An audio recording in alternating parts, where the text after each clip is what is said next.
মাঝে মাঝে কি হয়, খুব বেশি বিরিয়ানি খেতে ইচ্ছে করে কিন্তু কোনো মাংস খেতে ইচ্ছে করে না। তখন আমরা কি করব? বিরিয়ানি কি খাবো না? অবশ্যই খাবো, কারণ অনেকেই আছে আমার মতো যারা বিরিয়ানির মশলার যে ফ্লেভারটা সেটাই অনেক বেশি পছন্দ করেন। আমরা কিন্তু সেক্ষেত্রে ডিম এবং আলু দিয়েও বিরিয়ানি তৈরি করে নিতে পারি। আজকে আমি ডিম এবং আলু দিয়ে বিরিয়ানি তৈরি করে নেব। এই বিরিয়ানিটা চাইলে কিন্তু আপনারা শুধু ডিম দিয়েও তৈরি করে নিতে পারেন, আবার শুধু আলু দিয়েও তৈরি করে নিতে পারেন। ফুল রেসিপিটাই আমি আপনাদেরকে দেখাবো। বিরিয়ানি তৈরি করে নেওয়ার জন্য আমি প্রথমেই 5টা ডিম সিদ্ধ দিয়ে দিয়েছি এবং সিদ্ধ হয়ে গেলে ডিমগুলো সব আমি ছিলে নিব। ছিলে নেওয়াও হয়ে গিয়েছে এবং 2টা আলু আমি কেটে নিয়েছি এবং তারপরে এখন আমি বিরিয়ানির মশলাটা রেডি করে নেব। এই কারণে পেঁয়াজের ব্রেস্তার ভিতরে আমি টক দই দিয়ে দিলাম, একটু পেঁয়াজ বাটাও দিয়ে দিয়েছি, 1.5 চামচের মতো আদা বাটা দিয়েছি, রসুন বাটা দিলাম, টমেটো সস দিয়ে দিলাম, শুকনো মরিচ দিয়ে দিলাম। তারপরে আমার হাতে তৈরি বিরিয়ানির যে মশলা সেই মশলা দিয়ে দিলাম 2 চামচের মতো এবং প্যাকেট মশলাও আমি অল্প দিয়ে দেবো, কারণ প্যাকেট মশলার যে ফ্লেভারটা সেটা কিন্তু খুব বেশি ভালো লাগে। এ কারণে দিয়ে সব কিছু দিয়ে আমি মিশিয়ে নিলাম। মিশিয়ে নেওয়া হয়ে গেলে এতে আমি ডিম এবং আলু দিয়ে দেব। তার আগে চামচ দিয়ে ডিম এবং আলুগুলো একটু কেচে নিচ্ছি, যাতে মশলার ফ্লেভারটা এগুলোর ডিম এবং আলুর ভিতরে ভালোভাবে ঢুকে যায়। আলুগুলোও আমি একটু কেচে কেচে নিলাম। এখন ভালোভাবে হাত দিয়ে মেখে মশলার সাথে ডিম এবং আলু ম্যারিনেট করে নেব। ম্যারিনেট করে নেওয়া হয়ে গেলে ঢাকনা দিয়ে ঢেকে দিলাম এবং ঢেকে 1 ঘন্টার মতো রেখে দেব। এখন আমি পোলাওর চালটা মেপে নিলাম। 1.5 পটের মতো চাল নিয়ে আমি ভালোভাবে ধুয়ে একটা ছাঁকনিতে ছেঁকে নিয়েছি এবং চুলায় একটা প্যানে আমি দারুচিনি এবং এলাচি দিয়ে দিয়েছি এবং সেটা ভেজে তারপরে আমি পেঁয়াজ কুচিও দিয়ে দিলাম। পেঁয়াজ কুচিটা আমি ভালোভাবে ভেজে নেব। তারপরে আমি এতে আলু দিয়ে দেব। ডিমগুলো আমি সরিয়ে রেখেছি, কারণ আলুটা সিদ্ধ হতে একটু সময় লাগবে বেশি। ডিমটা সিদ্ধ আগে থেকেই সিদ্ধ হওয়া, ডিমটা খুব বেশি রান্না করার কিছু নেই। এবং বাটি ধুয়ে আমি পানিও দিয়ে দিলাম। পানি দিয়ে তারপর আমি লবণ দিয়ে দেব। এখনও লবণ দেওয়া হয়নি, কিন্তু লবণ দিয়ে ভালোভাবে নেড়েচেড়ে মিশিয়ে নেব।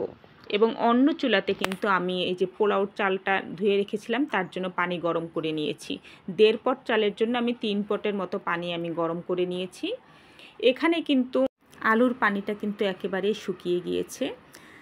এখন আমি আলুর সাথে ডিমগুলোও দিয়ে দিলাম, একটু কষিয়ে নিচ্ছি এবং 2টা মরিচ দিয়ে দেবো, একটা মরিচ ভেঙে দেবো এবং একটা মরিচ আস্ত দিয়ে দেবো। দিয়ে মশলার সাথে ভালোভাবে মিশিয়ে নিব। আমি মরিচগুলো দিয়ে দিলাম এবং মিশিয়ে নিলাম। তারপর ঢাকনা দিয়ে ঢেকে 2 থেকে 3 মিনিটের মতো রান্না করে নিয়েছি।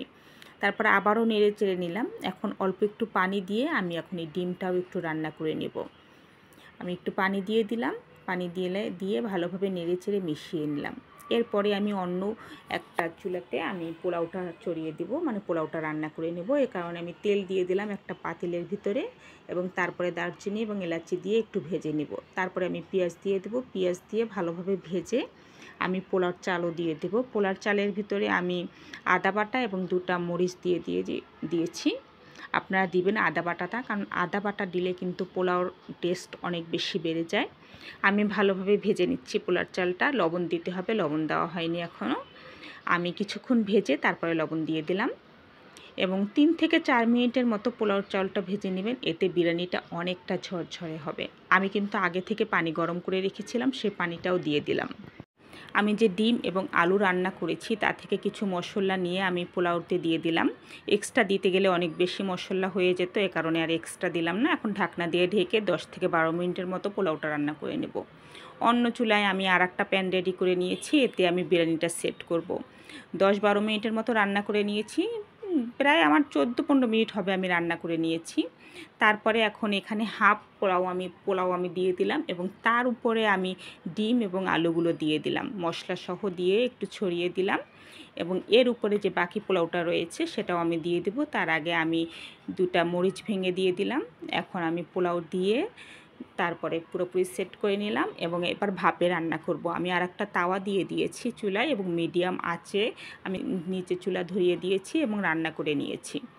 মিডিয়াম আঁচে প্রায় আমি এখানে 20 মিনিটের মতো রান্না করে নিয়েছি। এখন পরিবেশন করে নেওয়ার পালা। এই তো রেডি হয়ে গেল ডিম এবং আলুর বিরিয়ানি। আপনাদের আজকের রেসিপিটি কেমন লাগলো অবশ্যই জানাবেন। সবাইকে ধন্যবাদ। আল্লাহ হাফেজ।